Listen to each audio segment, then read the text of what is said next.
Hello, and welcome back to the More Money Podcast. Hello, my name is Jessica Morehouse. I'm the host of this show, and this is episode 299.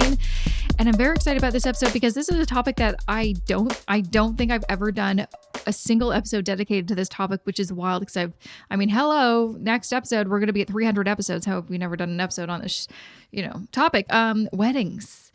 I love weddings. I love attending weddings. I loved my wedding. I love they're just magical times, right? Like they're just lovely. And so we're going to have a special guest, Jeffra Trumpower, on the show. She is the Senior Director of Creative Marketing for WeddingWire, weddingwire.com, a website I certainly used quite a bit when I was wedding planning. Oh my gosh, that was like 8.5 years ago now, which is, how did that happen? And so I'm so excited to have her on the show because we're going to dive deep into wedding planning, wedding budgeting, all the financial aspects of wedding stuff and how to get organized and all that really fun stuff. I say fun because I feel like in my memory, I had so much fun planning, but I actually also remember how stressful and anxiety inducing planning was. Also just all the drama. There was always so much, there's just going to be drama. If you're having a wedding, it's not going to go with the flow. Like it's going to be, there's just stuff that happens, right? It's just weddings. Like I will fully admit I was a bit near the end when I was kind of like, been wedding planning for like a year and just had my fill. I was going a little crazy. It was maybe a little bit of a bridezilla. Looking back, do I regret some of the things that I did or said? Maybe. But it's all over now. So now we can just think about the happy things. Now we have the wedding album. Everything looks great. But, looking back, do I wish I did some things differently? 100%. Do I wish I spent less or more? Actually, I'm pretty okay with the budget that we worked with. I think we spent, and again, this is going back to 2013, I think we spent $16,000 and we did get some help from our families. And then I think we maybe paid half. But there's definitely things that I wish we can go back and undo, things that we spent money on that I wish we didn't. Honestly, if I could really go back in time, I loved my wedding. Don't get me wrong. I would probably elope. Just because one thing, and I can't remember if we talked about this in the episode or not, but the one thing that after you have a wedding, you kind of realize the wedding is really not about you or for you. It is really for everybody, the family, the friends, everyone who's attending, because it's a big event, right? It's not, yeah. Anyways, so without further ado, because obviously I can talk about this topic by myself for ages, before I get to that interview with Jeffra, I just want to share a few words about this podcast episode sponsor. This episode of the More Money Podcast is supported by Alterna Savings. If you've been listening to the podcast or following me on Instagram, then you already know I'm in full-on house hunting mode ever since I sold my townhouse a few weeks ago. And this is not my first rodeo. It was just 5 years ago that I bought my first place, and wow, was there a lot to learn going in, especially with mortgages, which can seem scary if you've been a long-time renter like I was. For instance, is it best to get a fixed, variable, or flexi-rate mortgage with interest rates being so low right now? Should you get a closed mortgage for the lower interest rate or an open mortgage for the prepayment flexibility? Are there any differences in the mortgage services provided by banks and credit unions? And which kind of lender might offer the best solutions for me? So many important questions for the biggest financial decision of your life. But hey, people buy homes every single day, so as intimidating as the process may seem, I promise you it's not that bad. With that said, the best advice I could give would be to do your research to feel more knowledgeable and confident, and to ask questions of the right people, like a licensed mortgage professional who can provide you with personalized advice. To learn more about mortgage best practices and the tailored mortgage options credit unions provide, speak with an Alterna Savings mortgage professional who will answer your questions transparently by visiting alterna.ca/moremoneymortgage. Once again, that's alterna.ca/moremoneymortgage. Welcome, Jeffra, to the More Money Podcast. I'm so excited to have you on. I have never, surprisingly, after like 6 years of the show, never had anyone on to specifically talk about weddings, not that I can remember. So I have a lot of questions and a lot of eager people waiting to hear your answers. So welcome to the show. Thank you for having me. I'm very excited about this. Yes, me too. Even though I'm not planning a wedding, I'm married, but I actually love talking about weddings. Love shows about weddings. I love the whole shebang. So very excited. But first, before we really dive in, tell me a little bit about yourself and your background. So I have actually been working in weddings for, goodness, almost 12 years. Oh wow! So have definitely seen the progression of weddings over the last decade, and really, seen some wonderful changes and shifts. I currently am actually our creative director at WeddingWire. So really leading the charge on, how to get pictures and videos and show couples, what is the latest and greatest in weddings and what venues and are the hot thing or in different locations. And so I really have just been diving deeper into personalization too over the last couple of years. And that's been really exciting, and working with our teams internally to find local vendors to do all of that. And make sure that they're on our site. So there's, diversity in terms of what we're offering. But my background is really just in creative marketing. And that's my bread and butter. But obviously knowing the ins and outs of all things wedding has been part of my job over the last 12 years as well. Well, I know for me as a, older bride, like a bride, I mean, it was 8 years ago or almost 9 years ago, I used WeddingWire every single day when I was wedding planning. Oh, I mean, I really did, because it's, it's one of those things where it's like, until you get engaged, you're like, honestly, I wasn't one of those people that like fantasized about their weddings or really planned or had like a binder, as you see in like some movies, people have like binders. I'm like, no, I actually started saving for my budget before I was engaged, just because I had an idea that's probably what was going to happen, but I didn't make a plan for what it was going to look like, how many people, the venue, I had no idea. And so when we got engaged, I'm like, okay, where do we start? And that was like the number one question I got when I put a poll up on Instagram. Everyone's like, where do I start? It can seem overwhelming, because when you think about it, you're pretty much, once you get engaged, you all of a sudden have to become an event planner. And it's like, most people have never planned an event in their life. And this is a very specific type of event. And so you're like, I don't know what to do.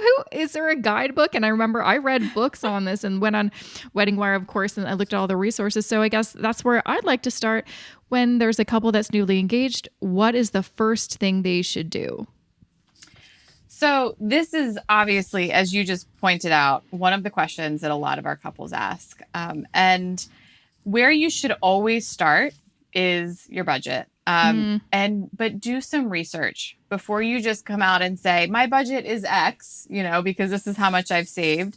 Start doing your research. Figure out what things cost in your local area. One of the things that we try to avoid, especially at WeddingWire, when we publish studies and kind of averages, is it depends on where you're getting married, how many people you're going to have, what type of wedding you want, and all of those factor into your budget. And a lot of what social media and inspiration leads to is unfortunately unknowns of what things cost. So if you're saving different images that you're really excited about and things like that, please do that, because that's the fun part of wedding. So I'm not saying don't do that. Oh yeah. Pinterest. I was on Pinterest so much, to the point where once after, like literally the day after our wedding, I deleted all of everything I pinned, because I'm like, I just don't want to look at it anymore. Like I was consumed by wedding stuff for like a year and a half of my life, and Pinterest is like too much. But it is fun. It is fun when you're in it. But it's like you mentioned, when you're really in the thick of it, when you're on like Instagram or social media and looking at wedding stuff, it's exciting, and you're like, oh, we could do this. You don't really think about, wait, how much does that actually cost though? Exactly.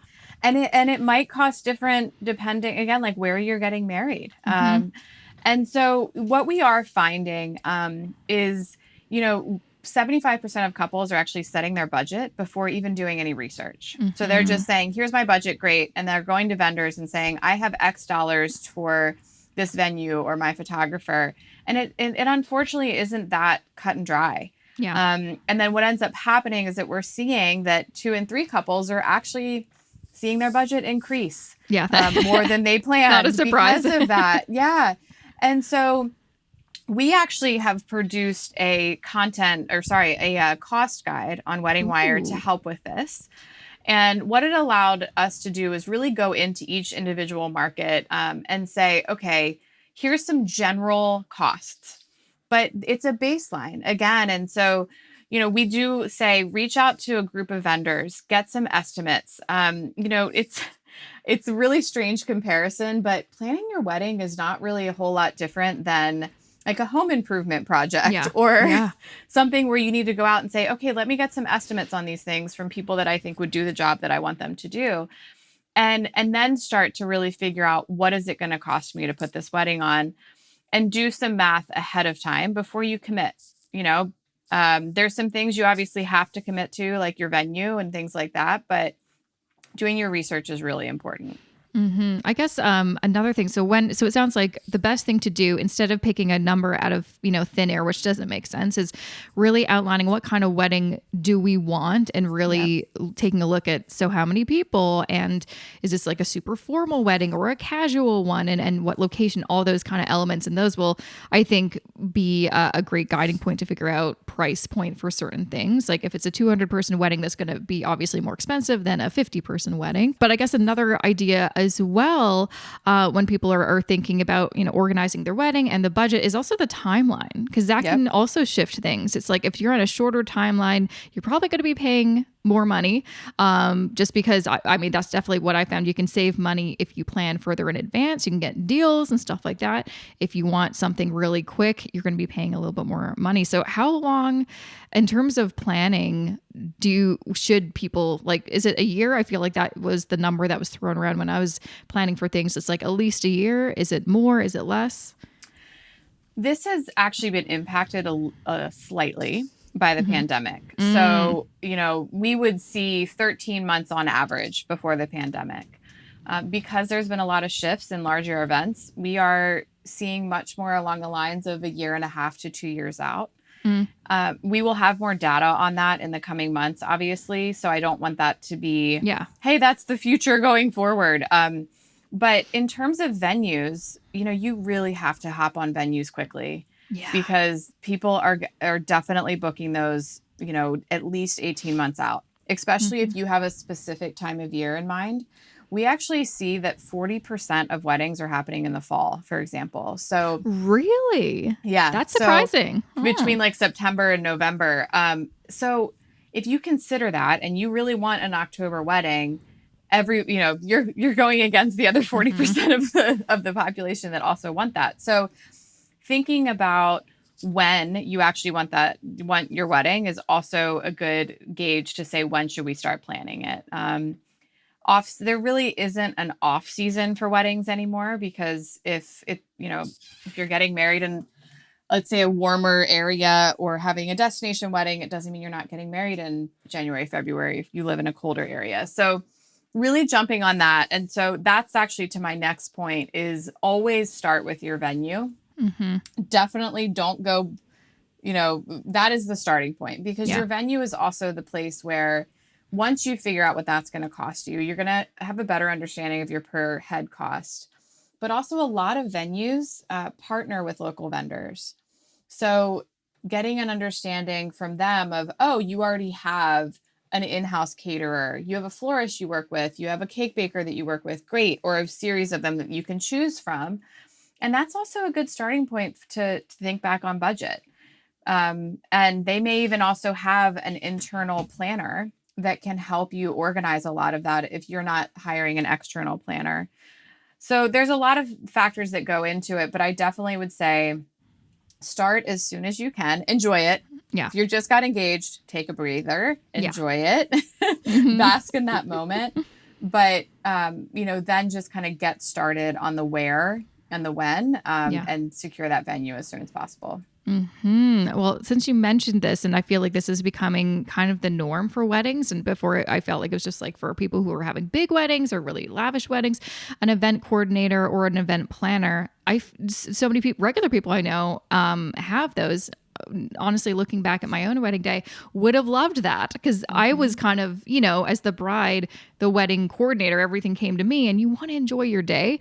And, I also, looking back, there's so many things I would do differently. That's for sure. So Me too. I get it. Right. Yep. But what would you say to someone who is thinking of hiring? And I guess, is there a difference between a wedding planner and a wedding coordinator? Is one of them like just someone to deal with the day, or how's that all work? They actually come in tiers. So you're Okay. exactly right. When you reach out to a wedding planning company, they typically have, between 1 to 5 tiers of what they can do for you. Anything from just having staff at the venue on the day of to make sure that all the logistics go smoothly. So you're not having to worry about, oh, it's cake cutting time or, things like that. They also can fully plan the whole thing for you, where you sit down with them on a weekly basis and say, this is what I want. Here's my budget. And they literally plan the entire thing for you from start to finish. And then they also do things where they just will design it for you if you want that. Oh, wow. So, or find the vendors to work with. So planners have definitely expanded into multiple different variations. We have even seen them expand their offerings over the last year as well. Helping couples relocate or find, decrease their guest list size or increase their guest list size, hopefully, in different variations. So definitely reach out to a planner if it's within your budget, and ask kind of what the different levels are.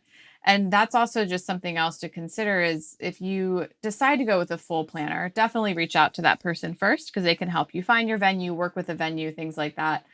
But if you're unsure, going with the venue, like I said, first allows you to see if they actually have someone like that in-house that comes along with your venue cost, or they might have people that they work with frequently as well.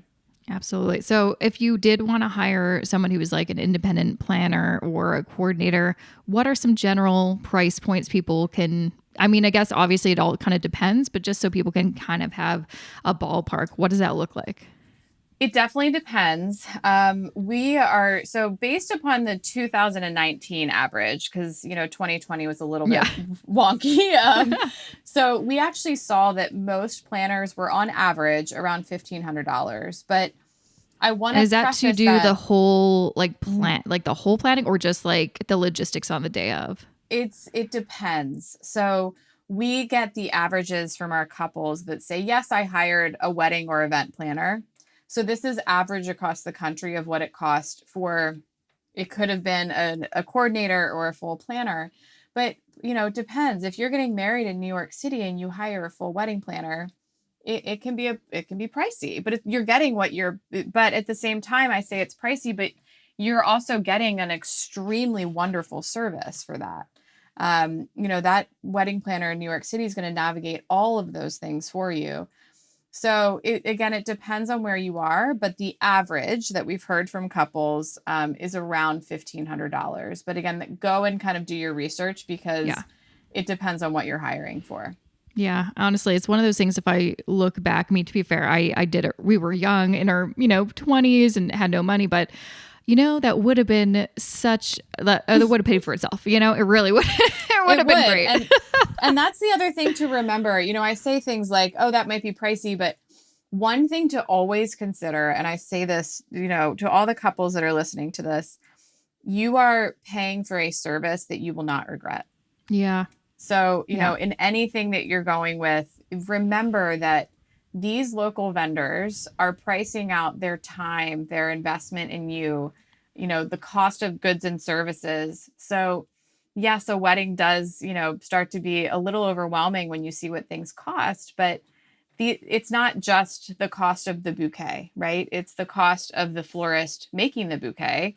And also, having their electricity so that the refrigerators, that the flowers come in, all kind of, it all adds up, right? Yeah. So, and when you think about an event planner, that's most of the time you're going to get a dedicated person to you for the length of you hiring them. Mm-hmm. So and most likely, I would assume too, just because they have that experience, they'd be able to probably save you money in other areas. Like, oh, this vendor, can give you a discount, or just like have a point of view that you don't know because you've never planned a wedding before. Yeah. And even if it's not discounts, they might at least just know what vendors are within your pay band, Yeah. right? What you can afford. And Yeah. that's really helpful so that you don't feel overwhelmed if you're getting estimates back from vendors that might be a little bit above what you can pay. Absolutely. Now, I want to kind of talk about, I got this question a lot too, and this is something I did. It's like, very well, you could probably hire a coordinator or someone to help you and still do it yourself quite a bit of the things like decorations and things like that. Like, you don't have to, just pay top dollar for everything. And I think a lot of people want maybe the best of both worlds, someone to help me organize things, but then also there's certain things I know I could just like put this together on my own. What would you say about like the DIYing kind of thing? I think this is, for me, it was one of those things, like in hindsight, I'm glad I guess I did it, but I sure spent a lot of time, and sometimes like, was it actually saving me money? What are your kind of thoughts on that? I think that there's a reason why there are hundreds of thousands of local vendors that do this every day. Mm-hmm. And they are the experts in doing it. It is, you will absolutely save time and money by hiring vendors to do it who know what they're doing. The other thing to consider with DIY is you want to be able to enjoy your day.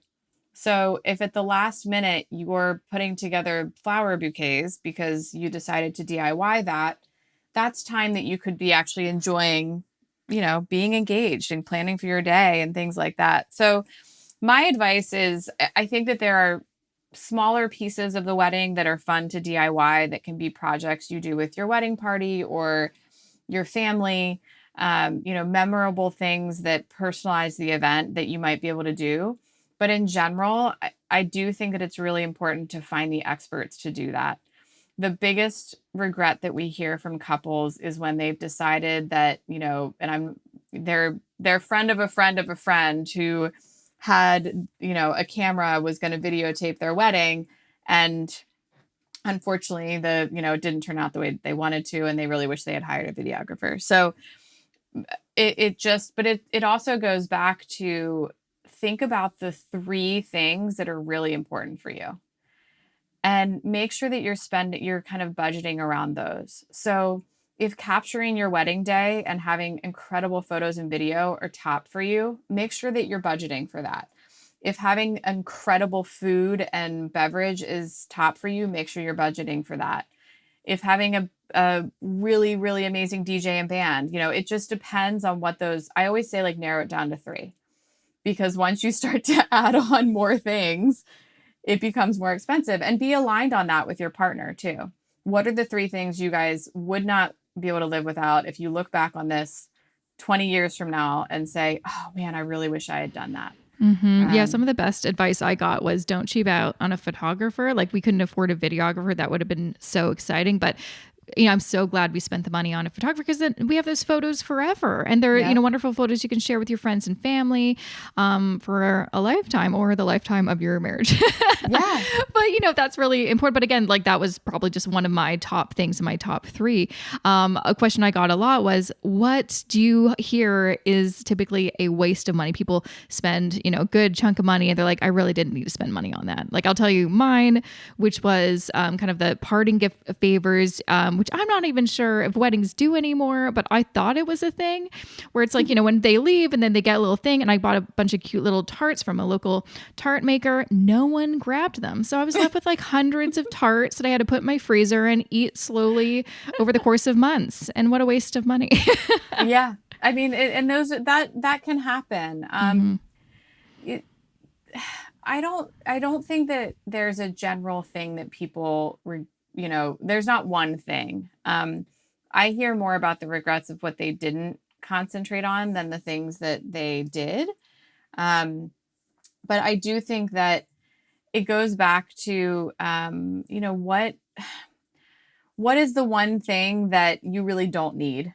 And then just don't do that. If you don't need to do, if you don't need to have a welcome basket for every single person who's staying in the hotel room, or if that ends up becoming too expensive, don't do it. It's okay. That it's a nice to have. It's not a must have. Talking to your vendors too about if you're starting to see that things are costing a lot of money, talk to your vendors about, okay, maybe you don't need a 12-piece band. Maybe you can get an 8-piece band that will, can still play the same wonderful music, but it might save you a couple $1,000s. Really just having those conversations with your vendor to see what those look like, what that looks like in terms of cost saving. So you don't have that moment at the end, because no one wants to have that moment where they're like, oh gosh, I wish I hadn't done that. I think probably when people do have regrets, it's because they're not doing something that they wanted to do. They're doing it because there's always outside influences, friends, family that want to kind of chime in and give their opinion. And typically if you feel influenced and you're, adding something to the wedding that wasn't on your list originally, that's probably going to be something that you regret doing, because you're like, I didn't even want that anyway. I just did that to please so-and-so. And that is a very good point. So if you that is actually when I was talking about personalization, and one of the biggest things that I've seen shift over the last decade, there are traditions in weddings. So I don't want to say that traditions are going to the wayside, but this concept that you have to do everything by the book when it comes to your wedding, it's no longer a thing. You don't have to do favors. You don't have to do the bouquet toss. You don't have to do all of these things that were kind of like, oh, here's the streamline of what a wedding actually entails. You have to do all these things, check the boxes. And so that is the other thing. Whatever you think you might have to do, take a look back and be like, is this even me? Like, is this something that I would even look back on and say, oh, that is something that's, part of who I am and who me and my partner are. That's the biggest stuff. Because if you do something that feels not as part of your personal tradition or who you are, you might regret that later. You're going to look back, you're like, why did we do that? I didn't know. Yeah, I don't think we did the flower toss, because I think I brought home my bouquet of flowers and my mom dried it. I'm like, I don't think I did that at all. But I think the reason I did that is like, that seems weird. Like, well, I think lots of my, friends were in relationships, but I'm also just like, I never really liked the tradition of the wedding, the bouquet toss. It wasn't really for me. But one thing I hear often too is one tradition is like wedding gifts, guests coming and bringing a gift. Things have kind of shifted for us. We were kind of lucky in a situation to kind of get around that. First, we already lived together, so we didn't need, a toaster, but we were moving, halfway across the country. So we couldn't bring anything. So we actually just asked everybody for cash. And I remember at the time, lots of people were like, "Ooh, is that taboo? Is that kind of tacky? Like, what is the new, I guess, kind of thing that people are doing in terms of like the wedding gifts, the registry, like what is their do's and don'ts?" So the best part about cash registry is that it's a thing now. I mean, when I got married, 13 plus years ago, it was not a thing. But it is definitely a thing. And actually, it is becoming more and more, honestly, it's becoming better for people who are giving gifts, because you're supporting something for the couple. So one thing to consider when if you have that notion, oh, cash registries are tacky, think about it this way. Someone buying you a toaster at X amount of dollars is really, in my opinion, no different than saying you're going to put that same amount of money towards us buying a house or going on the vacation that we've always wanted to go on, or whatever that looks like. You're helping plan. That's the whole purpose of the registry. And when it goes back to, years and years and years ago, it was setting that couple up for success in their new home as a married couple. But to your point, most couples live together now before getting married. And so that notion that you have to kind of fill their house with all of the things that they need is no longer as important as, hey, help us get to that next stage in our life or that big thing that we want to celebrate, And so cash registries are actually not taboo. They're very popular. We've seen gift cards become a big thing. And it's just less about here is a tangible gift and more about we're just supporting you guys starting a life together. Yeah. I mean, for us, it was such a blessing because it helped us pay for this move. It also helped us pay for our honeymoon. There's lots of things that we use that money in a really positive way. And I think lots of people recognize that. And I know, I mean, at least, this was, 8 years ago now, but there were websites that it was kind of like a GoFundMe, but for weddings. And it was like, hey, instead of a wedding gift, give cash and you're going to help us. Yeah. Like you said, buy a home one day or pay for our honeymoon or to move or start a family or whatever the heck. But yeah. I personally like that idea more than, getting somebody a blender or something like that. Like it's fun to like, honestly, we didn't go to the wedding, but it was a family member of ours lived in someplace down in the U.S. and we couldn't go, but we they did have the traditional registry, and honestly it was kind of fun picking out the items that she'd chosen on the website. But then I'm like, well, it's fun for a minute, but then I'm like, I don't get to see her use them, and I don't get these items, so it was like fine for a minute, but I'm like, it probably would have been actually just easier if I gave her cash, but then she could have done whatever she wanted. Yeah, that's the thing, and trust me, it's not to say that there's not wonderful gifts that you can add to your registry. But we're also seeing it's not maybe if you're not going to register for China, for example, we're seeing couples register for camping gear because that's something that they love to do together, or the experiences where you can now register. Oh, I want to do a hot air balloon in my local town. Okay, cool. Like somebody can actually buy you that experience. And it goes hand in hand with what we're seeing, the shift in how people are spending money on their wedding day, where it is less about maybe the things like I was mentioning, the traditional, lack of a better word, but the tradition that we've seen. And then instead saying, hey, let's have a bouncy house at our wedding, or let's, have games, lawn games where we can be entertained. And so it's a lot more about that experience that you're giving to your guests. And then in return, your guests are giving you that experience back through a monetary investment or gift. Sorry, not investment. Mm-hmm, mm-hmm. Well, sometimes it's sort of an investment. It is. That is true. No, I'm curious because you mentioned it's really important to start with crafting a budget. I totally agree. And then kind of pricing things out. And then, just like any kind of, big purchase, really, you need to save up for it. But I know there are probably stats out there that weddings are expensive and couples can maybe spend a little bit more than they intend to and get into debt, which for me, it's like, oh gosh, you can never get that money back. I mean, unless you do get the cash wedding gifts. I guess that's one way. But what are some stats or some information you might have, from the past few years about how couples are saving up or how they're, being able to actually pay for these things? Or, do you see couples are like, is debt an actual thing? Like, are couples actually getting into debt for their wedding? Or is that just something that I've heard about, but I actually don't know anyone who has? Well, one of the things that we've seen is that couples are paying for more of the wedding. So, there was always that notion that families helped pay. But as couples, as the average age of a couple is getting older, they are paying for more of it. But, I don't think that I don't know if we're necessarily seeing a lot of couples go into debt. Granted, they might be, and we're just not hearing about it. But I will say that, this kind of goes back to ensuring that what you're spending on is actually what you want to spend on, and doing it in the right way. We have definitely seen scenarios where couples are, opening a credit card, and that's their way of paying off their wedding, or not paying off their wedding, but paying for things for their wedding. But I would say that you need to know what you can spend. While it is a very, very wonderfully celebrated day in your life, our advice to couples are don't spend what you can't afford.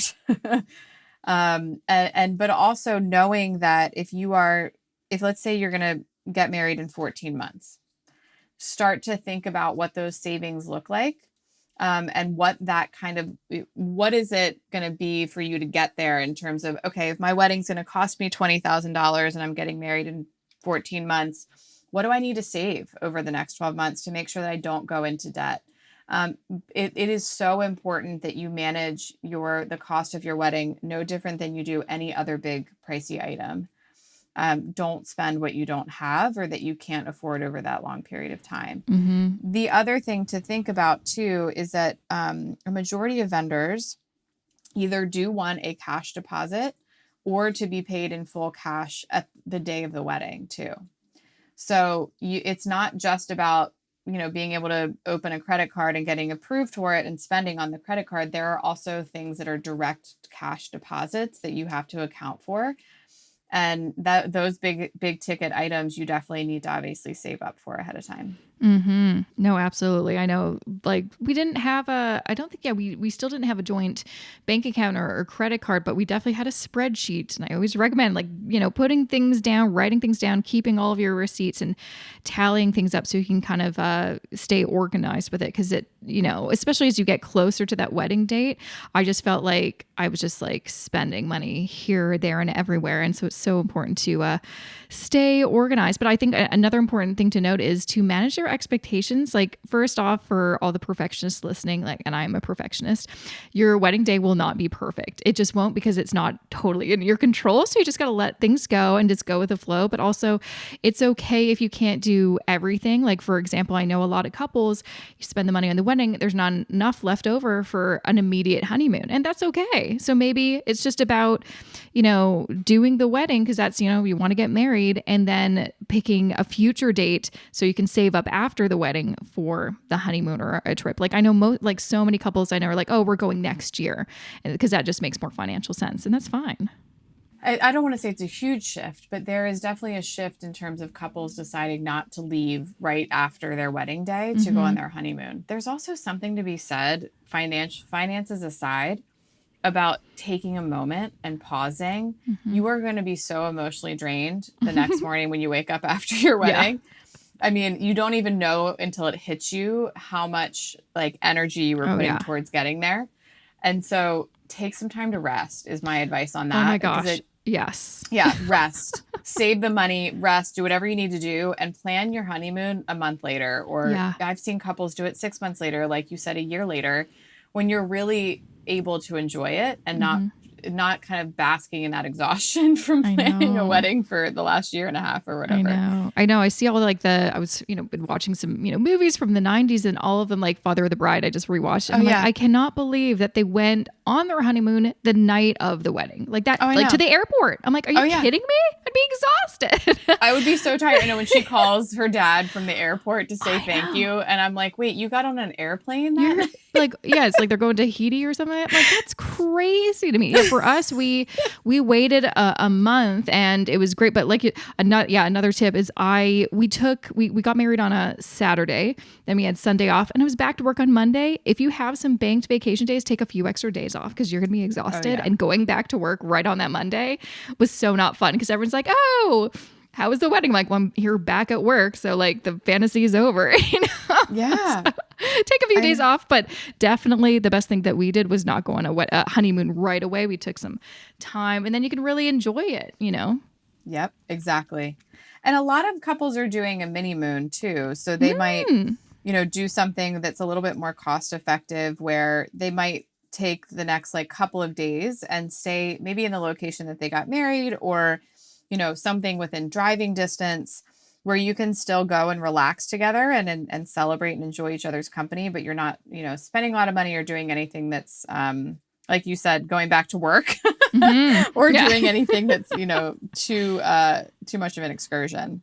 Yeah, absolutely. Now, one question I'm surprised I haven't even asked you, but I'm sure you have the latest stats, is like, on average, I know, again, it really depends, but what kind of numbers are we seeing for a total cost of a wedding now?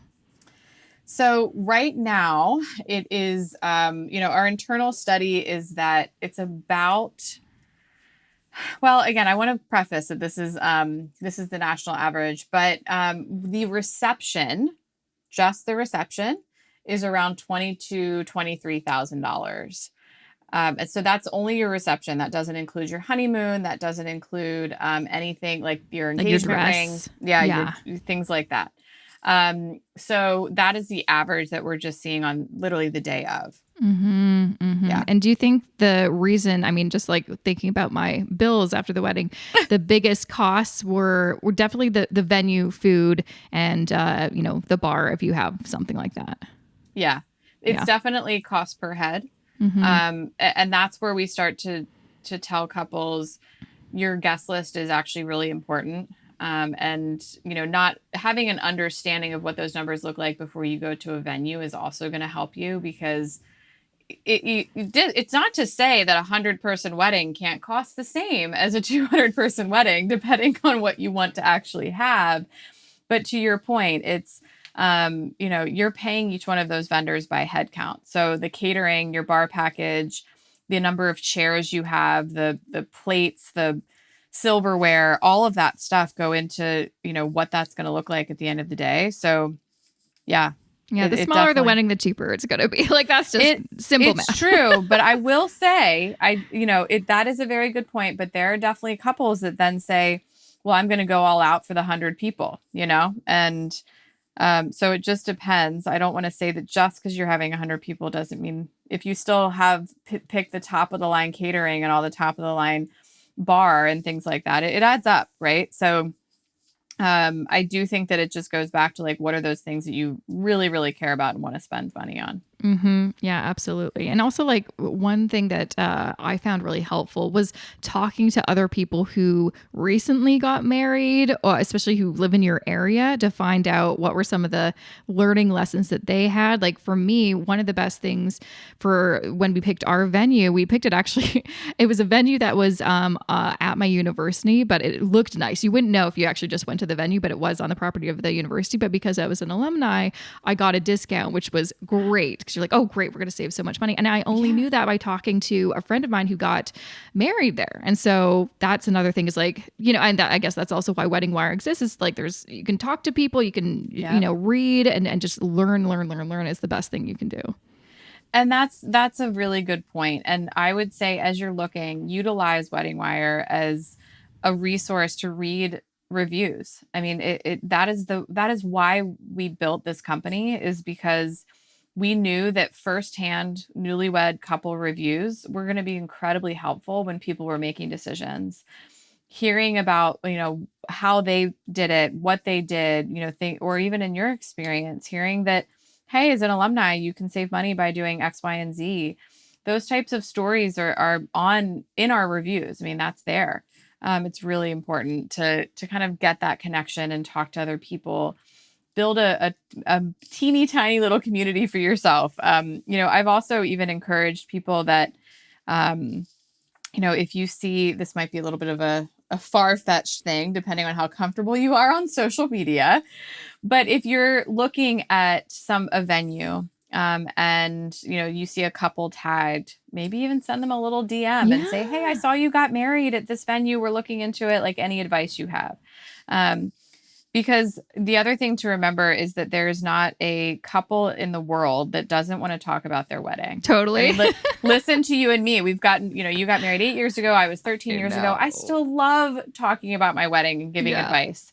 Yeah. And so reaching out to somebody that may have gotten married there, or even asking the venue if they have anybody that recently got married that you can reach out to, is always a big bonus. Oh yeah, absolutely. Yeah, I know. It's just like, how long ago did I get married? And yet I remember every single thing and love to give advice. I know. It feels like it was just yesterday, even though it wasn't. I feel the same way. Yeah.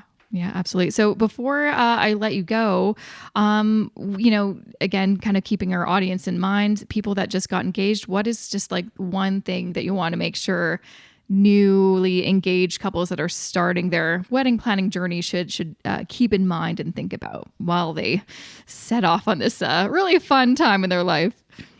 So the most cliched thing I can say, but it's so important, is enjoy it. Don't, and be aligned with your partner on all of those things. Be communicating with your partner, not just when it comes to the budget, but that is very important. But just making sure that you and your partner are aligned on what your expectations are and what you want this day to look like for the two of you is so important. Because you're going to get family involvement. You're going to get friends telling you this. You're going to get overwhelmed around the cost of things or planning. And at the end of the day, it is your wedding day. It is the union of you and the person that you love the most in the world. And don't lose sight of that, because they're also going to be the one that you're going to want to lean on when the rest of the craziness starts to happen. Mm-hmm. Listen, I'm not going to sugarcoat it. Wedding planning can get stressful. It's just really that's just a fact. And, but don't let the stressors get to you, and be aligned with your partner on all of those things so that you guys can navigate those waters together. Because it is an exciting time of your life, and it should be fun, and it goes by really quickly.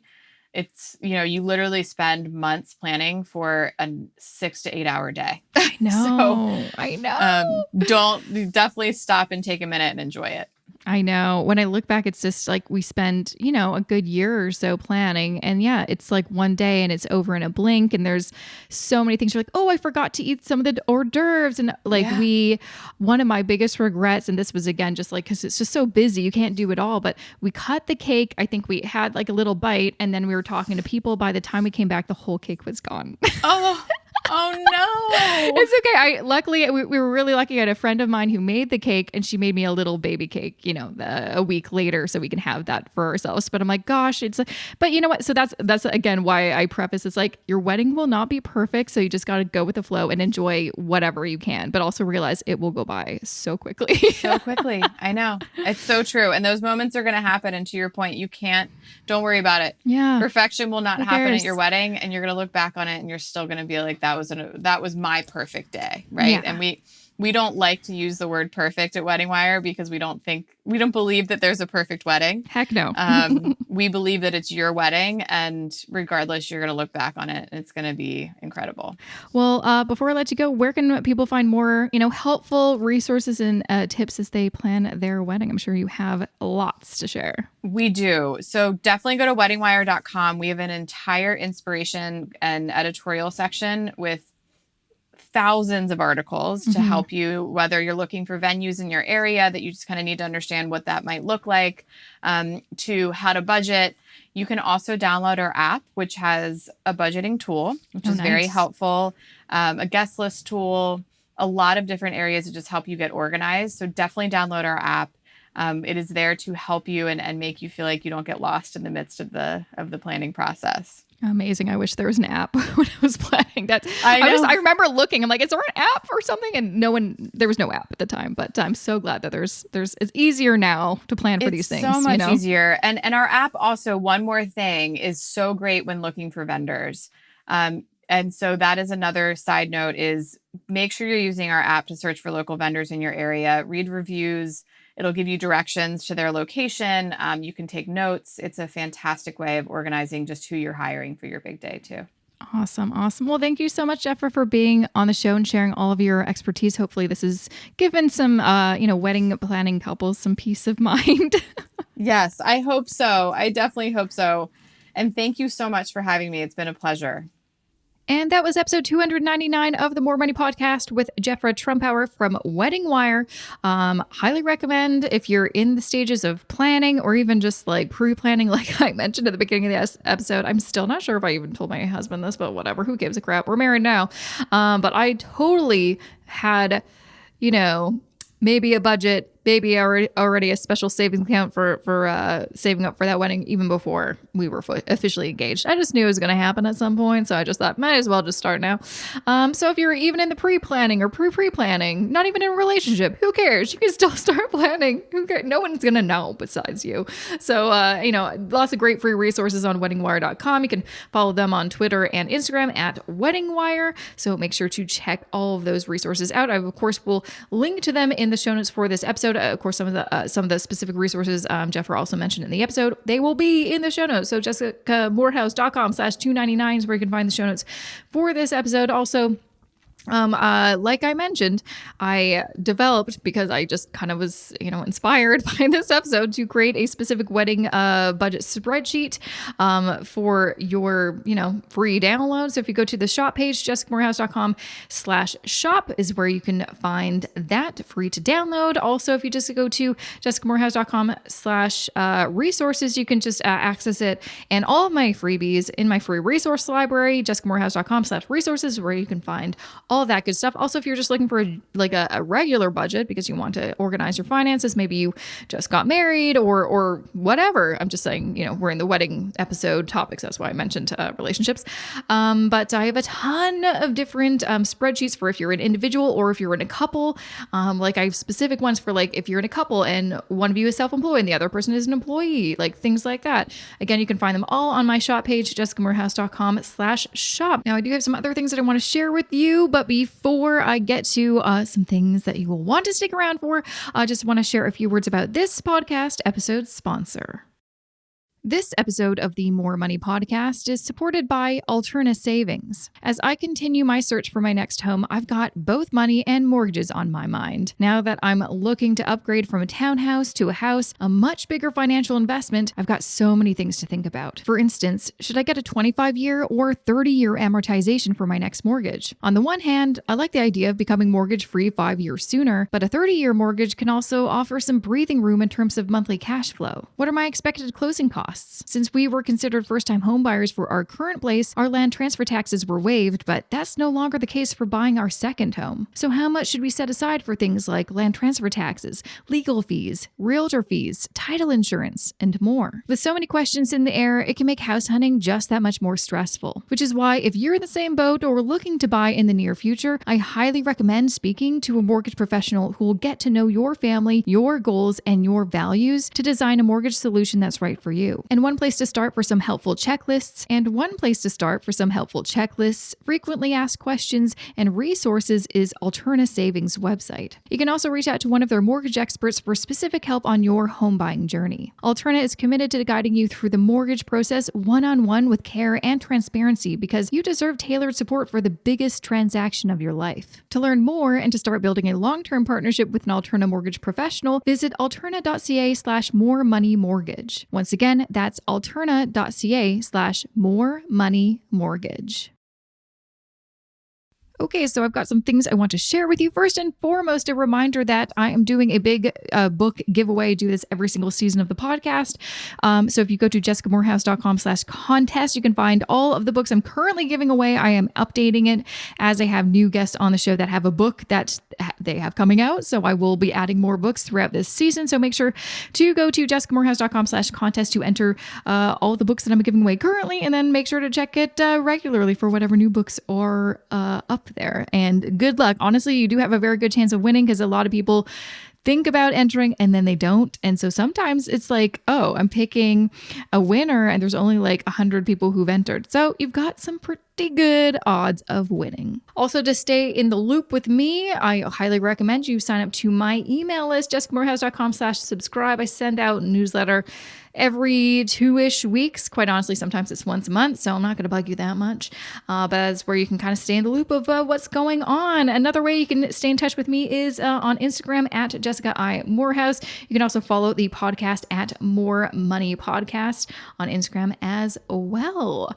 What else do I have to share with you? Well, of course, if you don't already know, I do have an investing course called Wealth Building Blueprint for Canadians, and you can learn more and apply to enroll at jessicamorehouse.com/WBB. It is a course specific for Canadians who want to learn how to start investing, but also specifically passive investing. So investing in a portfolio of index funds.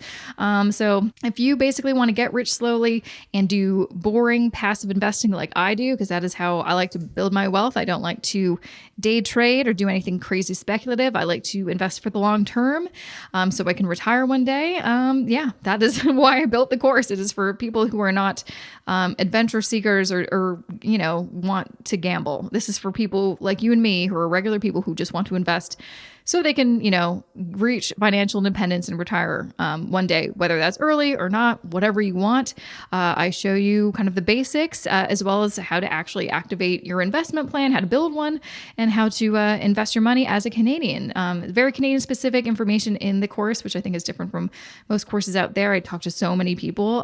They're like, oh, everything's American. So not that, that's a bad thing, but, if you do want something that's specific for Canadians, and so we can dive deep into specific Canadian products and platforms and taxation, accounts, all that kind of stuff, that is why I built this course specifically for you. So you can find more information about that, jessicamoorehouse.com/WBB. Okay, that is it for me. But how very exciting. Next week, we're going to hit the 300 mark, and I need to think of something special to do for that to celebrate. I don't know. If you have any ideas, let me know. DM me on Instagram or email me or something like that.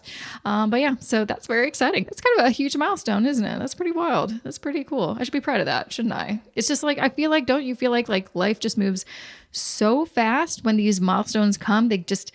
You're like, oh, wow, that happened. We need to celebrate those things, those accomplishments, So, and also I just want to say a big thank you for listening and helping me get to, 300 episodes next week. That's wild. I don't think it's really hit me.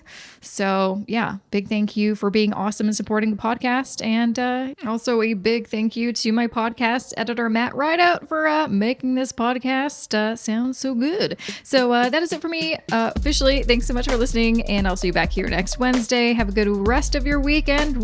See you back here next week.